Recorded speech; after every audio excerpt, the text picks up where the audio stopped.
Pra gente começar a falar sobre não binariedade, a gente tem que entender o que é. Pessoas não binárias, elas não se identificam no binômio homem-mulher.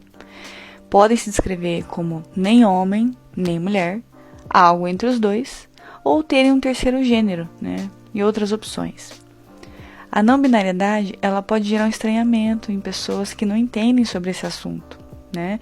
Isso porque na nossa sociedade a gente tem essa estrutura de existir apenas dois gêneros, homem e mulher, mas isso não é uma verdade universal. Até porque a gente tem sociedades que incorporam, celebram e compreendem outros gêneros, né? A existência de mais de dois gêneros, certo?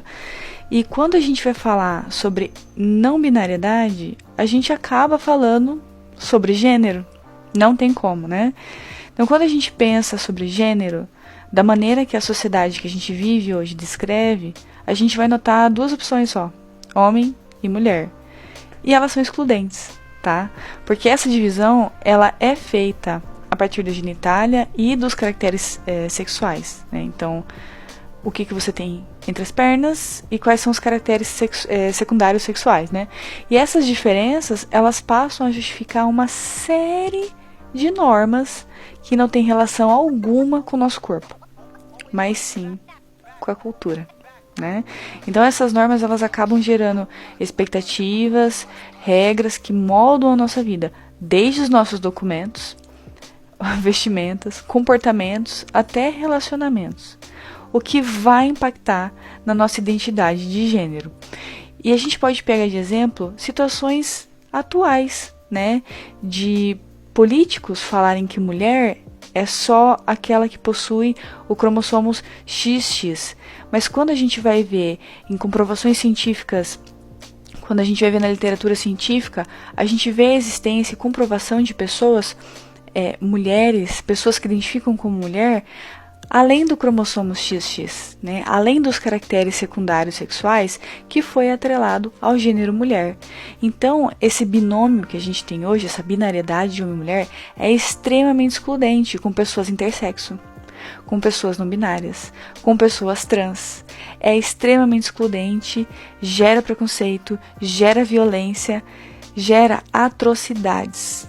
E atrocidades, assim, desde a falta de direitos básicos até a violência e a inexistência desses corpos, né? A extinção desses corpos na nossa sociedade. Quando a gente fala da cultura, né, de normas e regras que delimitam e direcionam o gênero, a gente está falando de algo que nos aconteceu antes mesmo da gente nascer. Então, a partir do momento que a gente passa a existir na barriga que nos gesta, já se faz idealizações a nosso respeito. E quando se descobre o sexo biológico do bebê, as idealizações, elas vão se solidificando, né? Então, quando se descobre que o sexo biológico dessa criança é feminino, é uma menininha, já corre comprar roupinha rosa, bonecas e outros brinquedos atrelados a esse gênero, né? E isso segue durante toda a vida dessa pessoa. Então, ela vai receber uma educação diferente da de quem não foi identificado, designado como homem no nascimento. Ela vai precisar sentar igual mocinha, ela vai precisar falar direito, sem palavrão ou gíria, ser vaidosa, ser cheirosa, ser cuidadosa, carinhosa. Ela vai precisar se resguardar pro casamento, onde já se viu uma mulher dada, né? Senão vai ficar pra titia. Então, se ela decide casar, ela vai ter que obedecer o marido, que é quem manda na casa, o homem, que tem o poder, né? Não só na sociedade, mas dentro de casa também. É uma série de cobranças desde o nascimento, e além das cobranças que a gente recebe, não temos direito sobre os nossos próprios corpos. O que eu estou fazendo de atendimento clínico das diversidades de gêneros sexuais, eu tive uma aula com o professor Stona, e a gente falou sobre o livro do Lacan, não sei como é que falam dele, que é o Inventando Sexo. Nesse livro, o autor, ele conta como que surgiu essa verdade sobre os dois sexos, os dois gêneros. Essa fabricação desse corpo dual, ela não é desde sempre, tá, gente? Tem um acontecimento histórico, com uma sucessão de acontecimentos que foi produzindo essa ideia de verdade sobre os dois sexos, os dois corpos, essa binariedade. Porque o que se tinha antes não eram dois corpos, era um só, tá? Era um corpo perfeito e bem desenvolvido, que era o corpo do homem, né? Que tinha genitália para fora. Enquanto esse outro corpo era uma versão mal desenvolvida, imperfeita, que a genitália era igual ao do outro, só que para dentro. Então, esses corpos, eles não eram diferenciados por pênis, vagina. Eles eram diferenciados entre corpos bem formados ou mal desenvolvidos, né? O corpo que tinha vagina era o mal formado, com órgão para dentro. E foi naturalizando essa binariedade, essa construção de saberes e verdades feita sempre por quem?